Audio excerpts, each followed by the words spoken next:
You are welcome once again over here, and today we are going to learn how to fix this problem.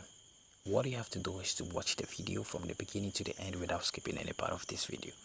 And in this video, I'll be teaching you how to fix this problem. Go to your phone menu, scroll down below to the S section, and you're going to see Snapchat, which is this app. Tap on it with your finger for some while. You're going to see these three options. Tap on the middle one, which is the app info. Now when you tap on it to open it, tap on the clear force stop down below, then tap on OK. Now tap on this storage and cache, tap on this clear cache, go back, tap on permissions, and make sure you allow every permission over here.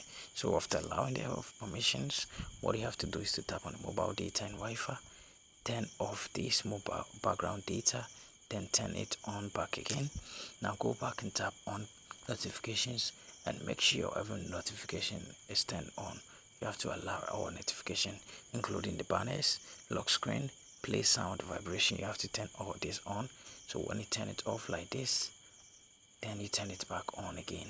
So after doing this, what you have to do lastly is to go to Google Play Store, try to update your Snapchat app.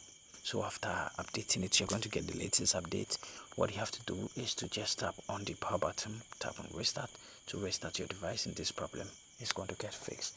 Thank you for watching this video. See you in our next video. Bye.